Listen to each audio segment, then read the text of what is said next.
Selam olsun insanlığı karanlıktan aydınlığa çıkaran Hazreti Muhammed Aleyhisselatü Vesselam'ın yolunu takip edenlere. Selam olsun aleme adaletle hükmeden Ömer'in yarenlerine. Selam olsun ümmetin onurunu kurtaran Ebu Ubeydelere. Selam olsun Selahaddin'in torunlarına. Selam olsun yüreği Kudüs için atanlara. Gazze için yol yürüyenlere. Selam olsun zulme sessiz kalmayanlara. Selam olsun insan olanlara, insan kalanlara. Yazıklar olsun çocukların parçalanmış bedenlerini görmezden gelenlere. Yazıklar olsun annelerin feryatlarına kulak tıkayanlara. Yazıklar olsun ümmetin evlatlarını aç, susuz, yalnız bırakanlara. Yazıklar olsun zulme rıza gösterenlere, zulme destek olanlara. Yazıklar olsun zulme sessiz kalanlara.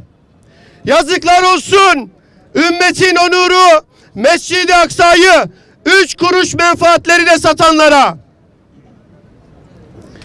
İsrail terör örgütü Filistin ve Gazze'de büyük bir soykırıma imza atıyor.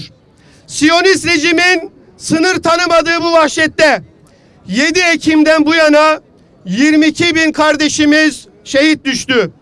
60 binden fazla insanımız yaralandı.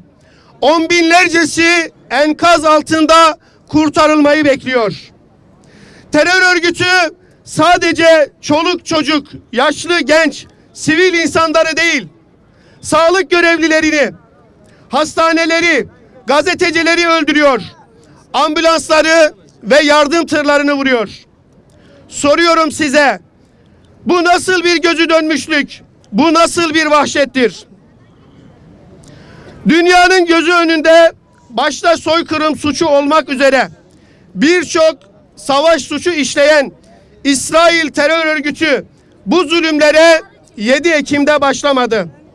Siyonistler Filistin'de bu zorbalığı ve işgali tüm dünyanın gözünün önünde, gözünün içine baka baka şımarıkça ve ahlaksızca 75 yıldır bu zulmü uyguluyor. Tüm dünya halkları kendilerine çağdaş, modern, insan hakları savunucusu, özgürlükçü, demokratik olarak tanıtan Batı medeniyetinin yüzündeki maskeleri Gazze'de düşünce aslında ne kadar barbar, ikiyüzlü, acımasız, sınır tanımaz ve vicdansız mahluklar olduğunu tüm dünya gördü. Hem Gazze'de, Suriye'de, Doğu Türkistan'da hem de kendi coğrafyamızda ümmetin evlatları can verirken bir hakeme atılan yumruk, Suudi Arabistan'da oynanmayan bir maç, cemaatleri hedef alan dizilerle, yılbaşı etkinlikleriyle gündemi saptırmaya, Gazze'yi gündemden düşürmeye çalışıyorlar. Ancak 7 Ekim'den bu yana dünyada bazı şeylerin de değiştiğine şahit oluyoruz. Mezuniyet törenlerinde Filistin bayrağı açan gençler, Filistin kefiyesiyle yollarda yürüyen hanım kardeşlerimiz, alışveriş merkezlerinde başlatılan protestolar ve stadyumlarda, tribünlerde ceza almalarına rağmen tekrar eylem yapanlar, yürüyüşe geçenler sessiz kalmayı reddederek İsrail'in işgal ve zulmünü tüm dünyaya yaymış oldular. İsrail'in işgaline, baskısına ve zulmüne karşı duruşumuz sürekli olmalıdır. Çünkü ancak sürdürülebilir tepkiler olumlu ve sürekli bir değişime sebep olabilir. Almazsak ölmeyiz ama alırsak ölürler şuuruyla hareket etmeliyiz. İsrail'i destekleyen firmaları acil ve etkili bir şekilde boykot etmeliyiz. Bu ürünlere yöneldiğimiz her durumda işgalcilere bir mazlumun canını alacak bir mermi sağladığımızın bilincinde olmalıyız.